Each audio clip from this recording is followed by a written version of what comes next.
Suami sudah lama tahu Melody Sharon selingkuh dengan dua pria lain. Sosok TS selingkuhan Melody Sharon. Kasus perselingkuhan yang dilakukan oleh seorang istri di Jakarta Timur bernama Melody Sharon, 31, menyedot perhatian publik. Apalagi kabarnya Melody Sharon bahkan selingkuh dengan dua pria sekaligus. Padahal rumah tangganya dengan pria berinisial AG, 35, telah dikaruniai dua anak. Kasus ini mencuat setelah Melody Sharon dipergoki suaminya selingkuh di apartemen dengan pria lain.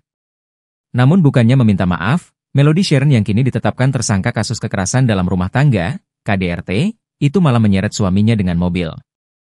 Kapolres Jaktim Kombes Nikolas Ari Lilipali mengatakan bahwa tersangka Melody Sharon, 31, bukan sekali itu saja melakukan KDRT terhadap suaminya. Dalam kasus ini, Melody dijerat dengan pasal 44 ayat 2 UU nomor 23 tahun 2004 tentang penghapusan kekerasan dalam rumah tangga, KDRT, dengan ancaman hukuman maksimal 10 tahun penjara. Melody pun kini sudah ditahan setelah ditetapkan menjadi tersangka. Di sisi lain, Melody turut dilaporkan AG kepada Polda Metro Jaya atas dugaan perzinaan.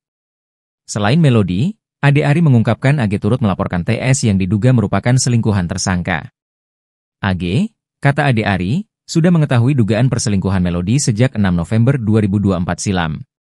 Hal itu diketahuinya lewat rekaman CCTV salah satu apartemen di Cengkareng, Jakarta Barat.